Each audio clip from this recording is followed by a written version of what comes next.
Olá, pessoal. É um prazer estar em mais essa edição do projeto do Sindinfo, Connect Businesses USA. A gente tem hoje duas pessoas incríveis, o Alexandre Piquet, que é um brasileiro e cidadão americano, presidente da Câmara de Comércio Brasil-Flórida, head do escritório de advocacia Piquet Law Firm, há muitos anos no Brasil, com 3.000 green cards realizados com sucesso para os seus clientes, um empresário muito bem sucedido no campo também imobiliário e, sobretudo, um empreendedor.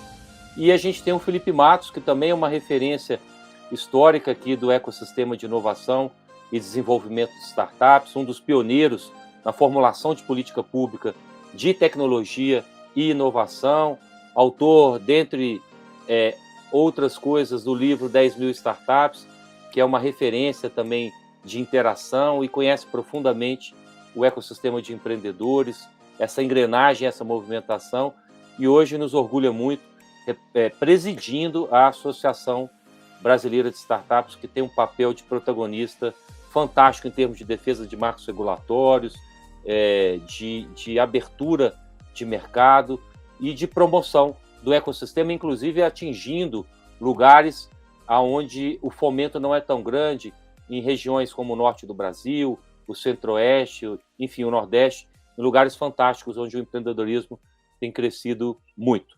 Para você que está conosco nesse momento, o objetivo desse projeto do Sindicato da Indústria de Software do Estado de Minas Gerais, que tem mais de 5.000 associados, é exatamente abrir a perspectiva e o entendimento prático em relação às possibilidades de você ter o seu negócio lá fora, de você encontrar um parceiro empresarial lá fora, através da parceria do Sindinfor com a Câmara de Comércio Brasil-Flórida, e ouvir dos especialistas, dos empresários.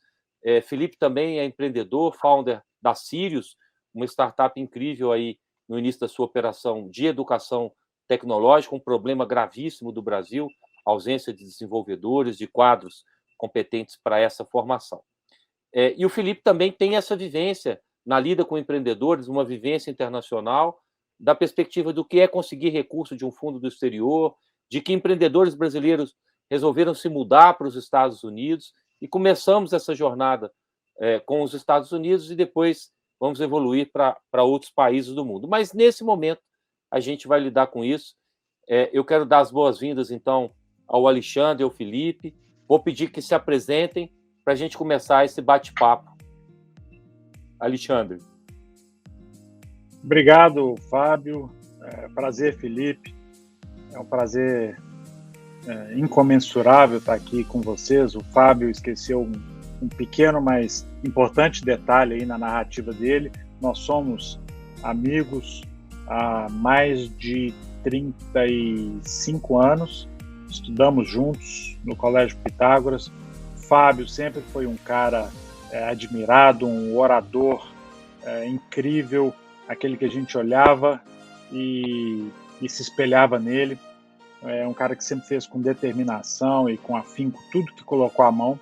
Então é um prazer hoje poder estar aqui contribuindo junto ao Sindinfor e junto ao Felipe com algumas das experiências que vivemos aqui nos Estados Unidos, assessorando clientes do mundo inteiro a fazer negócios, morar e trabalhar aqui na América. Eu estou aqui nos Estados Unidos há 22 anos, mais especificamente no sul da Flórida, aqui em Miami.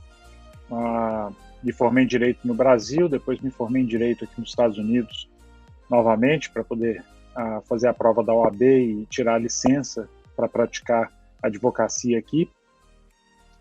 E depois disso fiz alguns cursos na Espanha e cursos de especialização nas áreas em que nós militamos. E há 12 anos atrás eu abri o escritório Piquet Law Firm, escritório esse que leva o meu sobrenome, para tentar assessorar o empresário estrangeiro, sobretudo brasileiro, quando ele desembarca aqui nos Estados Unidos, que foi a maior necessidade que eu tive quando vim para cá no final da década de 90.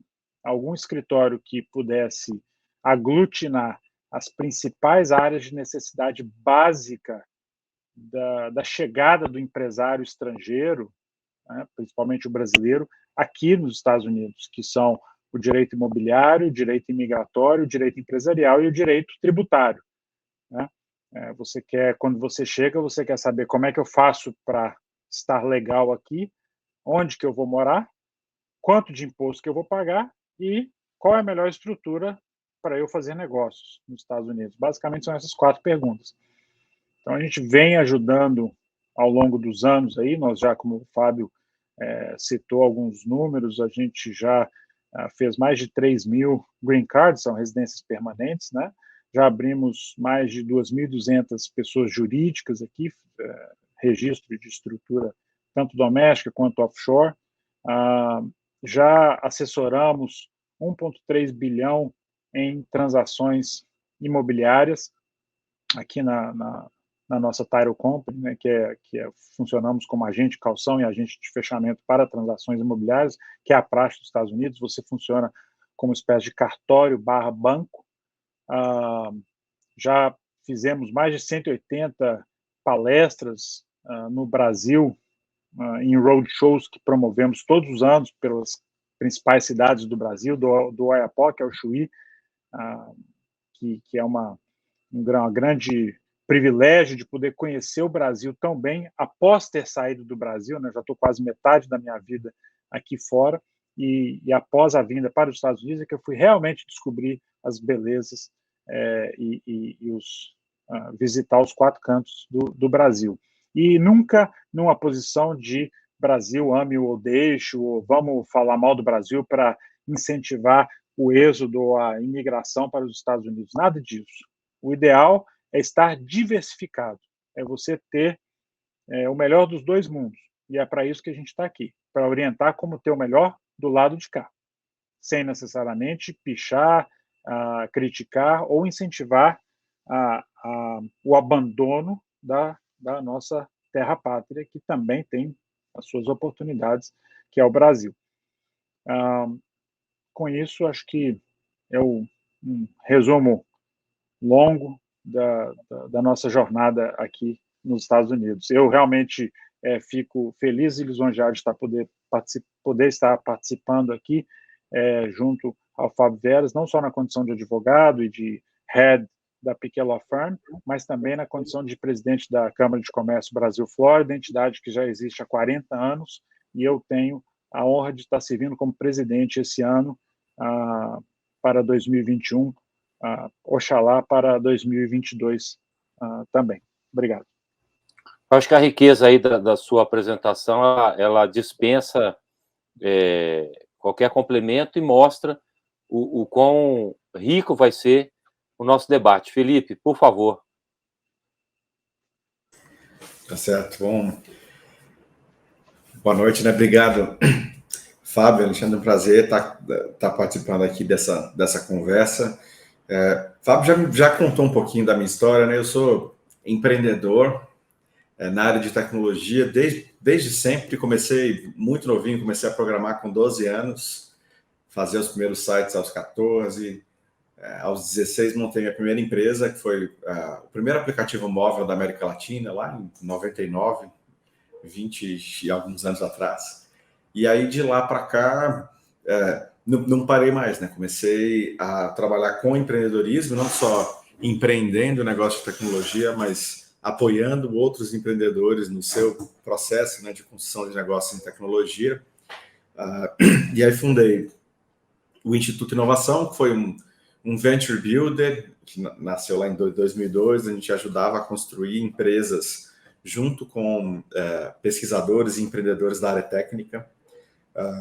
Depois participei da fundação do Fundo Criatec, que deu origem à Incide Investimentos, da qual sou sócio fundador, hoje Capital, né, que é uma empresa de venture capital, que tem mais de 500 milhões de reais sobre administração para fundos de investimento em startups. Eu fui um dos gestores do Criatec durante o seu primeiro período, foi um dos grandes fundos, foi o primeiro grande fundo de capital semente para investir em startups no Brasil. A gente olhou mais de 2.000 empresas, enfim, investimos em 36, tem uma história muito legal.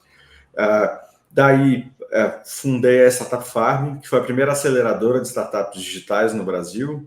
Veio muito de uma percepção lá no Criatec de que haviam muitas startups em fases mais iniciais, interessantíssimas, que ainda não estavam conseguindo acessar fundos e o apoio adequado. Então, a Startup Farm nasceu um pouco com esse viés, e daí veio o convite para me juntar ao governo, né? Eu fui diretor de operações do Programa Startup Brasil, que foi a primeira iniciativa pública de âmbito nacional, né, e internacional até. A gente recebeu startups de mais de 25 países para apoiar startups no Brasil, como uma iniciativa, parceria público-privada, né? Então, o programa financiava startups que, em contrapartida, também tinham apoio de aceleradoras privadas que investiam e davam suporte em gestão. E aí, enfim, foi uma experiência muito rica. De fato, acho que a gente conseguiu setar um novo momento do ecossistema no Brasil, implementar um modelo de aceleração de startups. E aí, enfim, depois acabei fundando ou cofundando o Dínamo, que é um grupo, um think tank, né, um grupo de advocacy que ajuda a pensar políticas públicas pró-empreendedorismo de impacto. Entre outras coisas, a gente trabalhou muito para tornar realidade o marco legal das startups, que recentemente, agora em agosto desse ano, entrou em vigor. Tive algumas passagens também por Scale Labs, pela Inloco, né? Escrevi o livro, você mencionou, 10.000 startups, que é o número de startups que já passaram por esses diferentes programas que eu tive a oportunidade de liderar ao longo dos anos. E hoje eu estou empreendendo na Sirius, que é uma escola de tecnologia, né, que tem o objetivo de formar profissionais em tecnologia para atender a demanda crescente aí das empresas nessa área. E também sou presidente da Associação Brasileira de Startups, onde a gente tenta representar essas startups, né, junto aos formadores de política pública, e também gerar muita conexão, né? A gente acabou de organizar, por exemplo, o Case, que é o maior evento da América Latina, né, de startups e empreendedorismo. Esse ano está esperando receber quase 30.000 pessoas no online. Antes a gente recebia 14.000, né, no ambiente físico. Então tem uma série de iniciativas aí para apoiar as startups. E para falar um pouquinho do âmbito internacional, que é o tema da nossa conversa, né, eu já tive a oportunidade de participar de missões, projetos e projetos de internacionalização, tanto diretamente quanto apoiando projetos de outras empresas em mais de 20 países, e muitas vezes para os Estados Unidos, né? Acho que talvez tenha sido o principal país, né? E conheço inúmeros casos, né, de empresas bem-sucedidas e mal-sucedidas que buscaram aí realizar o seu processo de internacionalização, né? Então, espero poder contribuir aí um pouquinho com esse bate-papo. E agradeço mais uma vez. Vamos em frente. Muito legal, Felipe.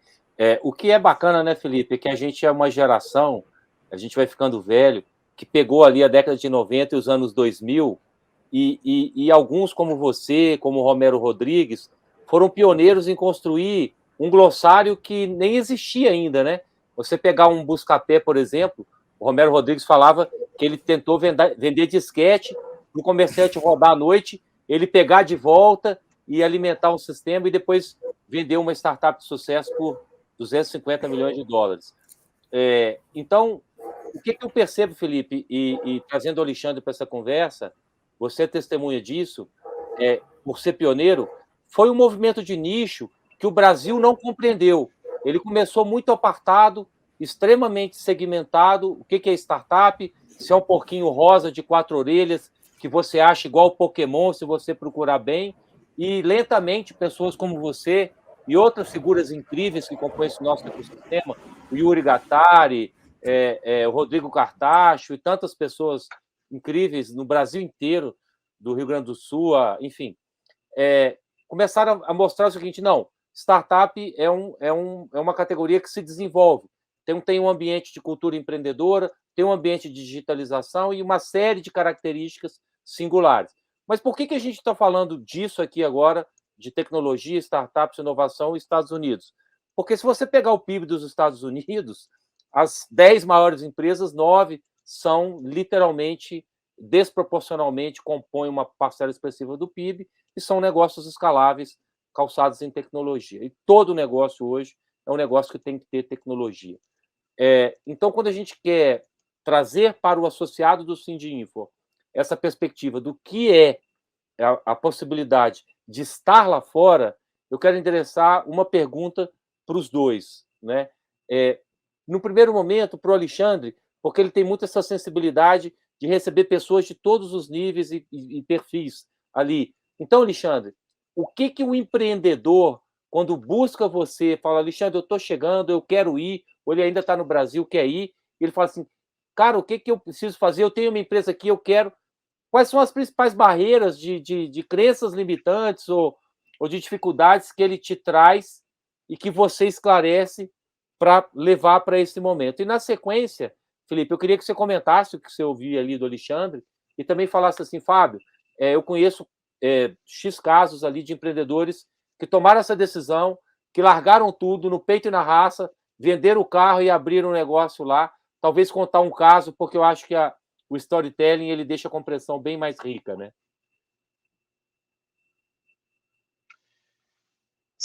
Então, realmente tem algumas perguntas ou algumas aflições aí recorrentes a todos ou a quase todos que vêm querer conquistar a América, né? A primeira delas é que, na verdade, são duas, né? A primeira é que vou pagar muito mais imposto do que pago hoje, tanto na pessoa física quanto na jurídica, e isso é uma inverdade. Na verdade, você, aqui nos Estados Unidos, na pessoa jurídica, você paga muito menos, não existe nenhum tipo de imposto sobre faturamento, por exemplo, e o lucro de qualquer pessoa jurídica é como se fosse o regime de lucro real, você só paga sobre o lucro líquido, uma alíquota que tem hoje um valor fixo, foi a administração passada que fixou em 20%, mais eventualmente o que tiver de alíquota estadual. Então, por exemplo, uma empresa na Flórida vai pagar 24,5%, que é 20% do federal, é mais 4,5% do estadual.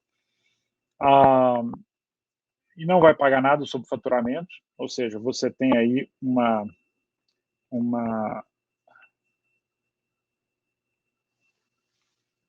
Caiu?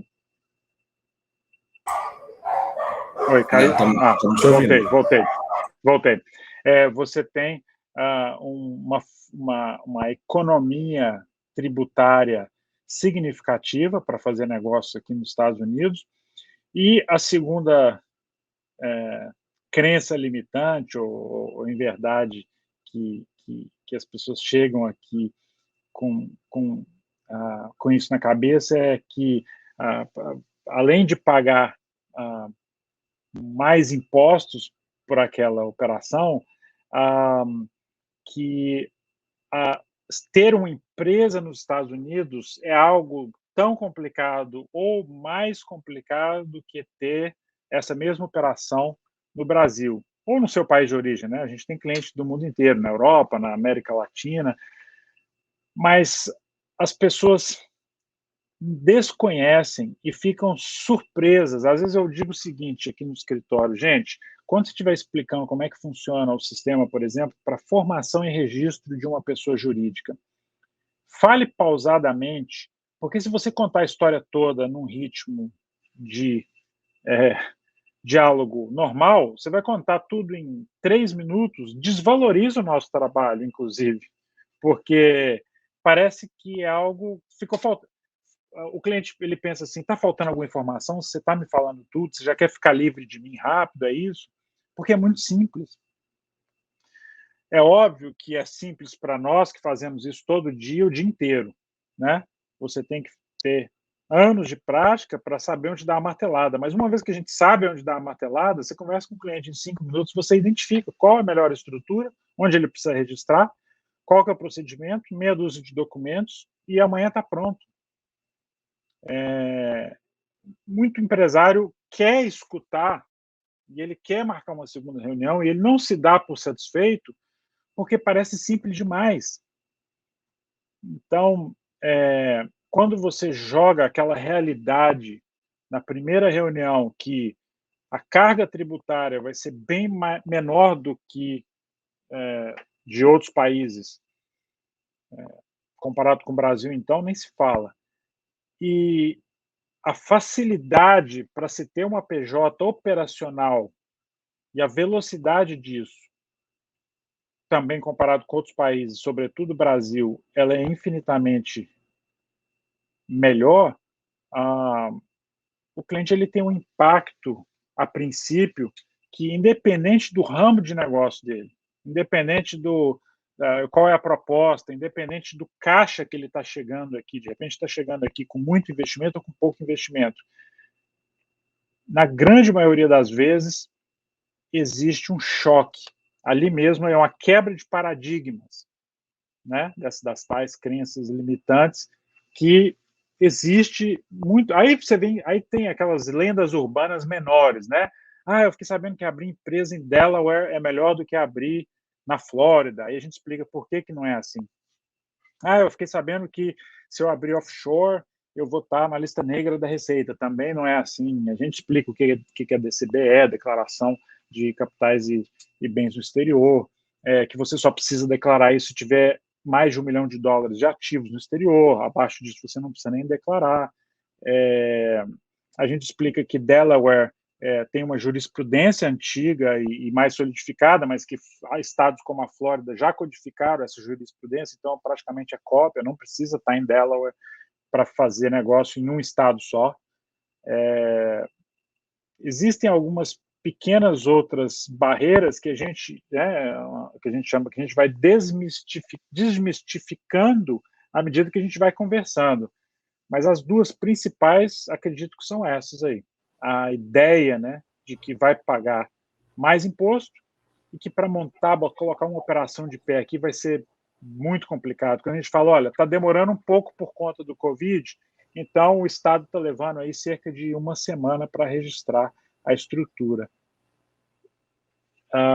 Se sente aquele impacto, né? Porque fala, peraí, está demorando e é uma semana? E quando não está demorando? Bom, aí é no mesmo dia. Não, peraí, tem alguma coisa errada. Peraí, a carga tributária é 20%, só 20%, acabou, não tem faturamento, não tem, né, PIS, COFINS, nada. E é sobre o lucro líquido, você pode abater todas as despesas do negócio, e aí depois você pega e apura ali o net, e aplica os 20% e mais o estadual, e tem estado que não existe imposto de renda pessoa jurídica estadual, né? Tem 9 estados aqui nos Estados Unidos que tem 0 tributação estadual. Sim. Tem que pagar mais nada? Não. Pô, se eu soubesse que era assim, eu teria vindo há mais tempo. O Alexandre, e nessa toada aí, né, para trazer o Felipe com os casos que ilustram esse movimento, eu queria que você falasse rapidamente do seguinte: primeiro, o lado pessoal, né? Como é que você percebe esse momento pessoal? Ele precisa fazer um green card porque isso vai facilitar a vida dele enormemente. Ele quer trazer a família de modo geral, ou geralmente ele deixa a família ali até as coisas se consolidarem. Pergunta 1 e pergunta 2. O americano é radicalmente pró-business, né? Então, é uma cultura totalmente pró-negócio. Como é que você vê o mercado americano recebendo um bom negócio brasileiro, ou seja, o empreendedor brasileiro conversando com o empresário certo, com o investidor certo aí, eu intuo que ele tem uma ambiência muito rica, mostrando a consistência, a honestidade pregressa, a seriedade, para prosperar na geração de parcerias, sociedades, etc. Aborda isso rapidamente para o Felipe trazer, então, esses casos dele e a gente continuar esse papo. Sim, eu vou começar pela segunda pergunta. O americano, essa coisa de que o americano é preconceituoso, isso e aquilo, o americano ele tem uma questão racial e econômica aqui entre eles que é marcante, mas eu digo que se o negócio for bom, não existe preconceito, não existe diferenciação, não existe separatismo, não existe nada. Um empresário de qualquer lugar do mundo que vem para cá com um bom negócio, como você falou, Fábio, ele vai ser bem recebido, tá? Se demonstrar honestidade, produto bom, serviço bom, preço justo, ele vai ser bem recebido em qualquer roda.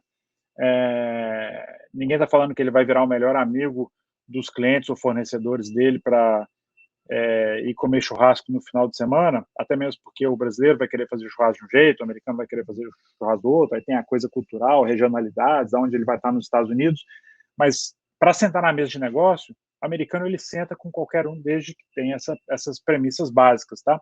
Eu tenho clientes, por exemplo, que são de ramos que ele tem que lidar, por exemplo, com ramos bem específicos que trabalham no interior, que a matéria-prima está no interior do Brasil. Chega aqui sem falar uma palavra de inglês. E o cara já está faturando 200 milhões de dólares aqui por ano. Entendeu? Tem cliente que é do ramo de compensado de madeira. Tem cliente que é do ramo de... eu digo assim, são ramos que no Brasil não é mercado financeiro, Faria Lima, entendeu? Aí o cara desembarca aqui em Miami com aquele mega escritório, não é isso. O cara vem com uma matéria-prima que ele tem que buscar lá nas entranhas do Brasil e chega aqui, ele tem produto bom, preço bom. E não fala inglês, mas o negócio decola. Não importa de onde que veio, qual que é a cor da pele dele, ou, entendeu? Quais são as origens. É um negócio honesto, bom, e que interessa ao americano, ele vai sentar na mesa com todo mundo. E vai faturar, e o dinheiro dele é tão bom quanto qualquer dinheiro. Né? O dinheiro é verde igual qualquer dinheiro que tiver na mesa, como dizem aqui. Em relação a trazer a família, óbvio, todo mundo vem querendo trazer a família, marido, esposa, filhos. O que ocorre é que muitas vezes também existe uma concepção errada, até por falta de informação, de que a melhor solução é vir como visto de estudante para a esposa ou para o marido, e o resto da família inteira, então, fica pendurado como dependente daquele visto de estudante, e nisso o empresário ou a empresária começa a tocar suas operações aqui. E essa não é a melhor opção, pelo contrário, o visto de estudante, né, ele tem uma função específica, porque é para quem vai estudar. Existem mais de 185 tipos diferentes de vistos não imigrantes aqui nos Estados Unidos, fora os vários caminhos para o Green Card, que é a residência permanente. Então, o que a gente faz, a primeira coisa que a gente faz é, numa primeira entrevista, numa consulta inicial, é identificar por quanto tempo o empresário vai ficar aqui ou pretende ficar aqui, quantos membros da família ele pretende trazer, o empresário, a empresária, qual é a estrutura, ou seja, vai ser uma filial da empresa brasileira, da empresa estrangeira, vai ser é um profissional que acabou de se desligar de uma empresa, é uma profissional que acabou de vender o seu negócio. Qual que é a circunstância com a qual a gente vai poder trabalhar para encaixar na melhor categoria de visto, para que então a família inteira venha para cá, mas com possibilidade de exercer ou de desempenhar as funções necessárias para atingir o objetivo dele. Não adianta nada colocar uma família inteira aqui com visto de estudante, ficar todo mundo amarrado, não vai conseguir tirar nem o Social Security, que é o nosso CPF aqui, para poder conseguir tirar um carro no sistema de leasing, que é muito mais benéfico, ao invés de ter que tirar dinheiro do bolso para comprar o carro. Estamos falando assim num nível bem pequeno, numa proporção bem pequena, mas isso impacta em tudo. Na hora de montar um negócio, você não tem acesso a crédito, você não tem autorização para ter salário daquele negócio, você não constrói um histórico de renda aqui.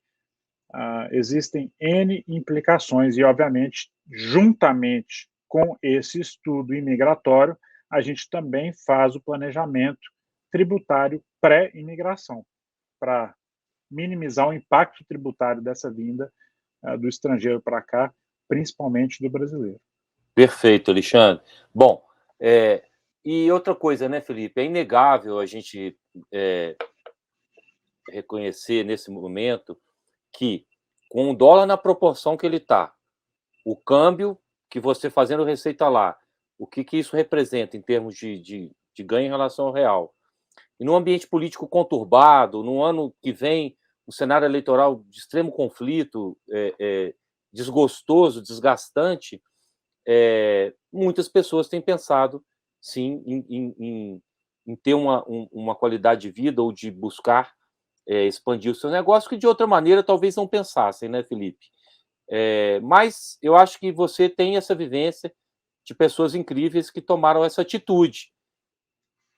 Então, Felipe, agora que a gente já teve essa aula do Alexandre aí, bem esclarecedora, né? Eu acho que o Alexandre deu clareza à complexidade de uma maneira interessante. Compartilha com a gente essa sua leitura também, do momento e de quem já fez isso. Legal, bom, acho que a minha perspectiva é um pouco diferente, porque eu venho de um recorte muito específico, né, que são as startups de tecnologia, que são empresas, enfim, com características bastante específicas, né, de crescimento de tecnologia, e normalmente os casos que eu conheço foram de empreendedores que foram para os Estados Unidos para crescer os seus negócios, e não necessariamente só por uma questão de, por isso quero mais qualidade de vida, ou, enfim, estou fugindo dos problemas do Brasil, ou, enfim, mas muito mais porque tinha um negócio que tinha um potencial global e há poucos lugares tão bons quanto os Estados Unidos para você explorar o potencial global, né, de internacionalização de um negócio de tecnologia. Mesmo para a América Latina, assim, né, eu conheço empreendedores que têm algum negócio e queriam expandir para a América Latina e foram para Miami, né, porque acaba sendo o hub latino-americano nos Estados Unidos que fala com todos os países, tem voos diretos, tem investidores e comunidade de todos esses países e assim por diante. E, de outro lado, você tem o polo do Vale do Silício, que é o grande polo de tecnologia, para onde também um contingente grande de empreendedores vai. Em diferentes momentos, existem hoje algumas aceleradoras, né, norte-americanas, como a 500 Startups, o Y Combinator, Techstars, entre outros, que buscam empreendedores e empresas no mundo inteiro para irem para os Estados Unidos participar dos seus processos de aceleração. E aí, não necessariamente essas empresas vão se estabelecer nos Estados Unidos, elas podem continuar tendo seus mercados principais nos seus países de origem, mas vão lá para buscar conhecimento, investimento, boas práticas, etc. E aí, esses empreendedores ou empreendedoras vão por um período, 6 meses a 1 ano, voltam, e alguns ficam no vai e vem, alguns acabam depois se estabelecendo mesmo nos Estados Unidos ou levando suas empresas para lá. Alguns casos interessantes, assim, especialmente até por conta dessa diferença cambial, na área de tecnologia é muito comum você ter empresas que têm seus centros de desenvolvimento aqui no Brasil, então o gasto com os desenvolvedores, com a construção do produto acontece em real, mas vendem lá nos Estados Unidos e tem uma estrutura comercial lá, e aí acabam tendo o melhor dos dois mundos, né? Faturando em dólar, gastando em real, e com isso tendo um modelo mais eficiente. Então, tem alguns exemplos, tem a Content Tools de Santa Catarina, que enfim, mudou de nome, eles acabaram se fundindo com uma empresa americana, que é a growthhacker.com, e enfim, tem um time de desenvolvimento lá em Santa Catarina e um time comercial grande nos Estados Unidos. Os fundadores se mudaram para lá e ficam na ponte aérea aí, Brasil, Vale do Silício. Um outro exemplo é do Pipefy, do Alessio, de Curitiba, que também primeiro fez o processo de aceleração, depois foi para os Estados Unidos, se estabeleceu lá, e a maior parte dos clientes é internacional, então a empresa fatura em dólar, tem uma instituição americana, recebeu investimento nos Estados Unidos, mas tem uma retaguarda aqui no Brasil. E tem empresas que vão, por exemplo, se estabelecer nos Estados Unidos para buscar investimento, ou buscar um ambiente, enfim, mas continuam fazendo negócios, principalmente no Brasil. Então, por exemplo, a gente falou dele, né, mais cedo, do Daniel Coquier, que é mineiro, foi para os Estados Unidos, tinha uma exchange de criptomoedas, né, e Bitcoin. Os principais clientes eram brasileiros, mas toda a operação rodava em Miami. E aí ele é um caso que foi com a família, enfim, para viver um pouco mais qualidade de vida, né, lá nos Estados Unidos, e foi super bem sucedido, vendeu o negócio, agora já está empreendendo de novo em outras áreas.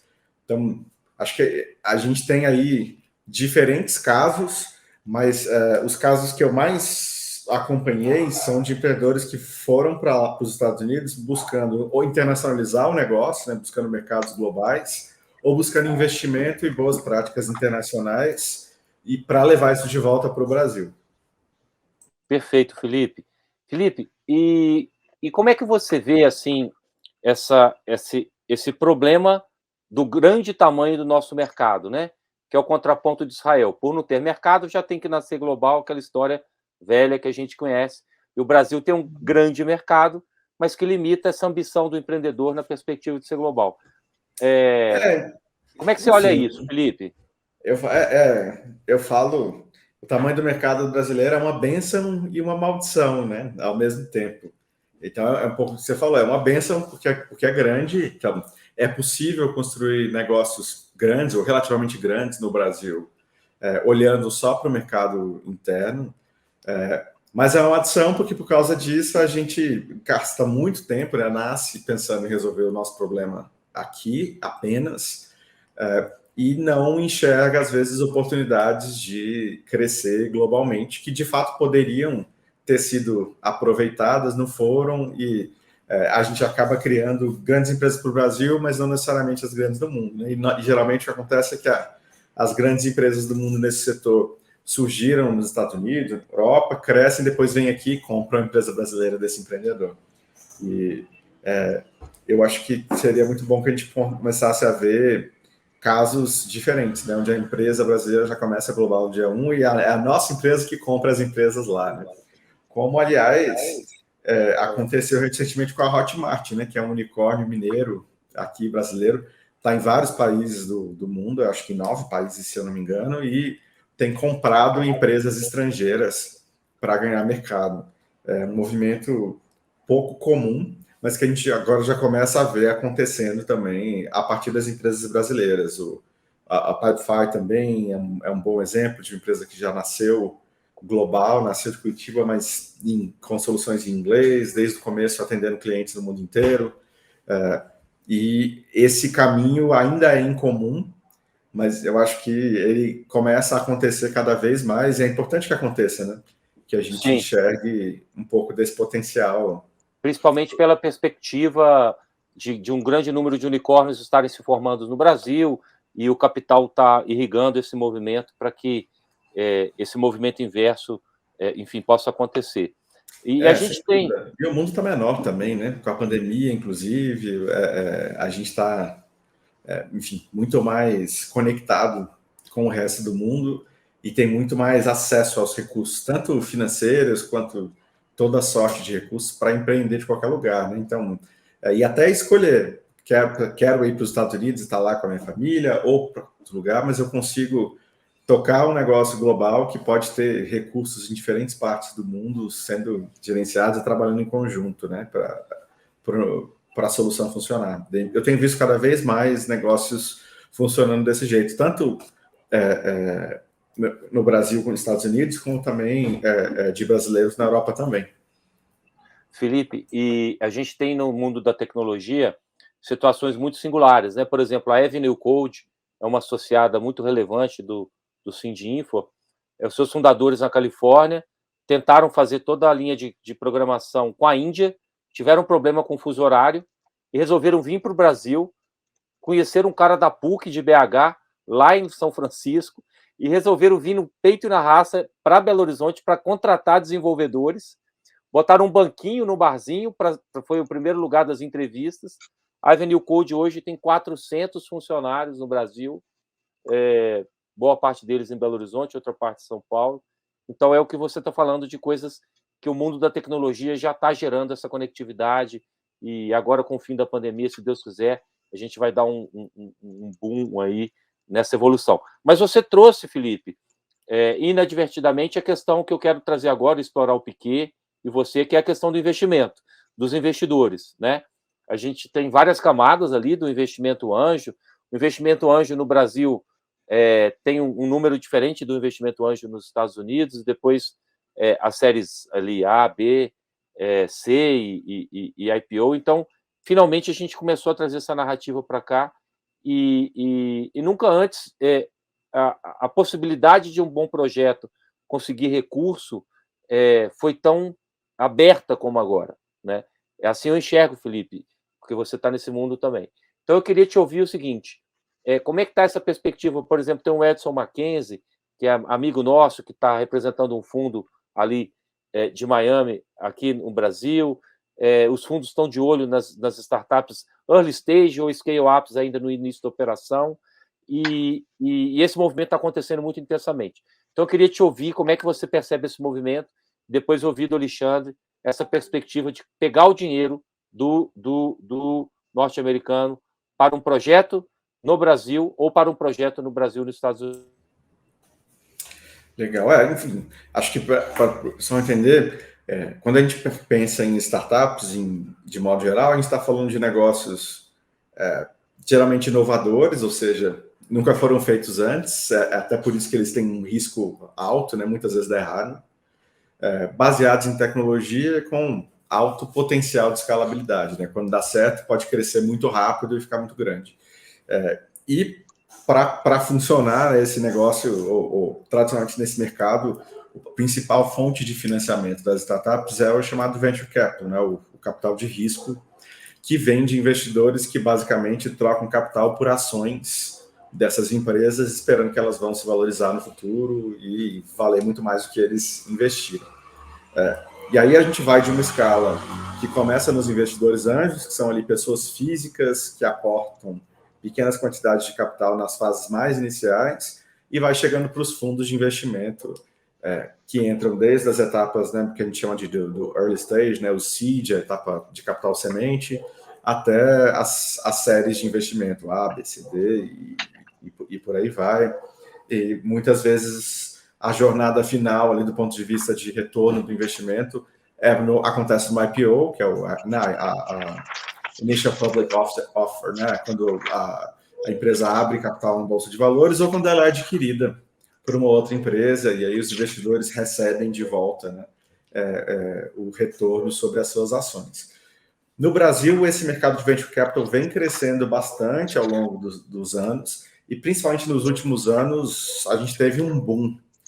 Em especial agora, com a pandemia, nos últimos 2 anos, 2020 dobrou a quantidade de investimento em relação a 2019, 2021 está triplicando em relação a 2020, então a gente está com uma curva exponencial aí em capital. A gente deve chegar a 2021 com cerca de 10 bilhões de dólares aí em investimentos disponíveis para startups de tecnologia no Brasil, o que é algo inédito, né? Há 5 anos atrás, esse número era menos de 1 bi.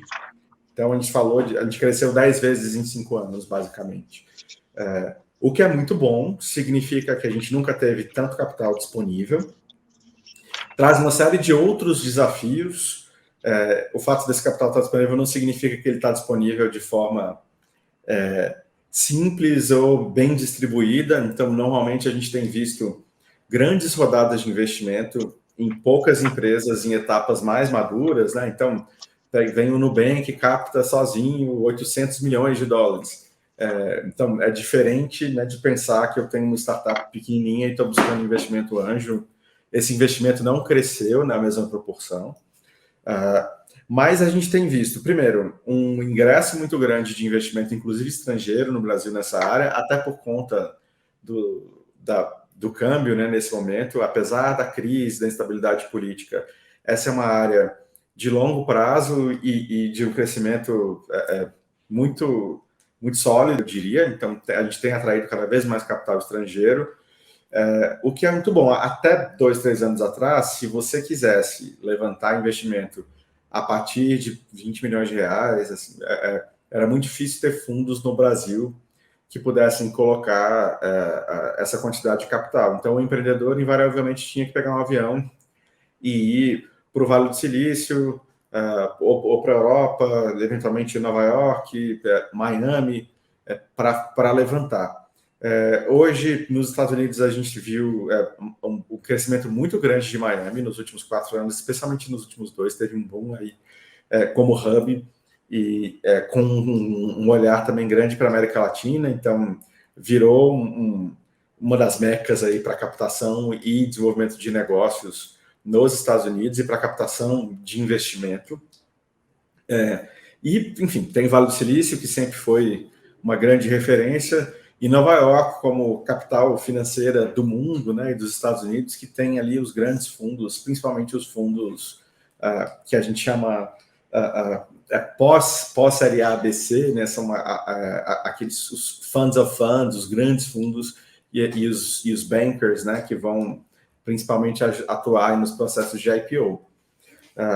Então, a partir de um determinado momento, quando a empresa cresce e precisa captar ali na casa de dezenas de milhões ou centenas de milhões, é muito difícil fazer isso sem ter uma perspectiva internacional, sem olhar para investidores estrangeiros. Embora, com esse aumento do investimento que está acontecendo aqui no Brasil, isso esteja cada vez mais fácil, está cada vez mais possível fazer essa captação direta aqui. De todo jeito, quando a gente pensa nessa ordem de grandeza, então eu estou fazendo captações de investimento de grandeza grande, se eu estou captando dezenas ou centenas de milhões, eu já parto do pressuposto que uma saída no futuro vai ser 10 vezes isso, né? Então eu já estou falando de uma empresa que é um unicórnio potencial, ou que precisa ficar muito grande. E aí os compradores e os investidores de próxima fase dificilmente estarão só no Brasil. Então, se eu estou captando nessa ordem de grandeza, eu preciso necessariamente começar a pensar globalmente no meu negócio, ainda que ele esteja focado no Brasil ou na América Latina, provavelmente o meu comprador ou meu investidor não estará. Então, invariavelmente, a internacionalização, né, e pensar em como fazer isso vai acontecer, mesmo que os empreendedores não se mudem, né, eles continuem no Brasil, trabalhando no Brasil, a empresa geralmente se muda, e aí né, a gente tem o famoso modelo Delaware Offshore, que acho que o Alexandre vai conhecer muito bem, que não é o único, mas é o mais comum nesses casos, onde a empresa se internacionaliza para receber os investimentos, e a empresa estrangeira, né, americana nesse caso, vira a dona da empresa brasileira, para que toda a negociação do processo de investimento aconteça dentro da jurisdição norte-americana, nesse caso, com os investidores americanos, investimento em dólar, né, e toda a discussão dentro da lei americana, digamos assim. Perfeito. Felipe, muito obrigado. A gente está caminhando aqui para o fim. Eu queria ouvir o Alexandre, para você encerrar esse nosso bate-papo, para falar, então, de investimentos. Como é que tem sido a sua leitura desse movimento aí nos Estados Unidos? E assim a gente concluir esse talk aqui, amigo. Pois é, a gente vê muito um fenômeno que é do imediatismo do empresariado brasileiro. Ou seja, como você mesmo destacou e lembrou de Israel, né, um comparativo interessante com o Brasil é que Israel, qualquer empresa que se inicia lá, ela já começa internacional porque lá dentro não tem mercado, né? E o Brasil é o oposto disso. Mercado gigante, o cara pode ganhar a vida inteira bastante dinheiro sem sair do Brasil, mas quando os negócios, o cenário político, econômico dá uma balançada, a cotação do dólar em relação ao real dá uma mudada, aí o empresário se lembra que existe mercado lá fora, que existe Estados Unidos. E a gente está falando, às vezes, de empresas gigantescas. A gente recebe aqui indústrias que você para e pensa, como que esse cara nunca saiu do Brasil? E nunca saiu, tá? Já está na terceira geração. Eles já fizeram sei lá, 50 aquisições de outras empresas menores no ramo deles, e nunca saíram do Brasil. Estão agora saindo da região deles, por exemplo, estão saindo do Centro-Oeste, estão ali espalhando para outras regiões do Brasil. Então, tem muitas situações dessas, porque o Brasil realmente é um país com mercado consumidor enorme e de proporções continentais. Só que o empresariado imediatista, muitas vezes, e não é culpa de ninguém, isso é porque, né, já está ocupado com lidar com o sistema tributário, sistema fiscal, sistema financeiro brasileiro, sistema trabalhista, e ele, quando ele coloca a cabeça para fora da piscina e olha para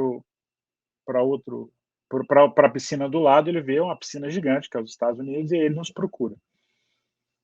Muitas vezes esta programação, essa pesquisa e a instalação do que ele precisa, quando acontece, aí o mercado brasileiro já virou de novo, já está favorável, e aí ele volta correndo para o Brasil e volta suas atenções e volta com seus investimentos para o Brasil, porque está demandando a presença dele, está demandando os investimentos, está demandando a atenção, e aí o projeto Estados Unidos ele fica, de novo, dormente ou esquecido. Isso acontece muito com empresas pequenas, médias, grandes, indústrias, mais variados ramos. Não deveria ser assim, né? O mercado norte-americano ele deveria fazer parte de qualquer business plan, de qualquer empresa, qualquer que seja o tamanho dela ou o ramo de atividade. Tinha que fazer parte ali daquela, como se fosse uma poupança forçada, aquele esforço ali deveria fazer parte da realidade do empresário brasileiro. Então, existe muita capacidade de recurso, muita capacidade de investimento, mas o movimento ele acontece muitas vezes atrasado, né? Ele tem um delay. E quando o empresário chega aqui e a gente começa a implementar, já está na hora de voltar. Outros ficam, insistem, e aí, daqui a alguns anos, vão colher os frutos, porque o ciclo aqui é mais lento, mas ele é orgânico, o crescimento é orgânico e muito mais sustentável do que muitas vezes, né, no Brasil ou em outros países que tem uma volatilidade maior na economia, na política e no cenário do empresariado em geral. E esse é o inbound que a gente chama, né? É o cara de fora que está vindo investir nos Estados Unidos e é o que a gente recebe. O outbound a gente faz pouco, para falar a verdade, temos poucas demandas de outbound, empresas americanas que nos procuram para fazer investimentos em oportunidades no Brasil. As poucas que temos são negócios bem são grandes, são coisas, iniciativas como privatizações, etc. Então a gente encaminha para os escritórios de parceiros no Brasil que poderiam direcionar estas empresas, mas o empresário pequeno e médio acaba não passando por nós, porque eu acredito que este mercado, inclusive no Brasil, ainda seja incipiente, né? Diferentemente do brasileiro vindo para os Estados Unidos, né? O americano pequeno, médio, que acabou de vender a empresinha dele e pega as coisas e quer ir para o Brasil porque quer ter uma mudança de vida com a família e quer abrir um pequeno negócio lá no Brasil. Não vejo isso como uma realidade tão frequente como acontece aqui de todos os países, né? Venezuela, Colômbia, Brasil, Argentina, Uruguai, França, Canadá, isso tem muito aqui. Muito bem, Alexandre. Eu quero agradecer muito mesmo a vocês dois. Eu acho que a gente teve a perspectiva tanto dos negócios tradicionais como dos negócios tecnológicos. São olhares diferentes. Tanto o Dr. Alexandre Piquet está ali disponível através do Instagram e através do seu escritório também, que é uma referência, como o Felipe Matos, que é uma liderança do ecossistema de inovação também no seu Instagram. São pessoas super abertas, disponíveis. E a nossa ideia, sim, viu, Alexandre e Felipe, é que o pequeno e médio empresário de TI de Minas Gerais possa ter referências, possa ter essa perspectiva, como o Alexandre colocou muito bem, de maneira muito realista, muito assertiva, para que esse movimento não seja espasmódico, não seja cíclico, mas seja uma visão estruturada realmente de oportunidades que o Sindinfo acredita que existem nessa relação Estados Unidos e Brasil para negócios. O Sindinfo também é um espaço para que você, empresário, possa entender, para que a gente possa buscar parceiros para você, não apenas na Flórida, mas lá fora, e tendo a experiência, a retaguarda de um brasileiro incrível, de alta competência e reputação, conosco, junto. O escritório do Alexandre é parceiro do Sindinfo. Muito obrigado a você, muito obrigado, Felipe.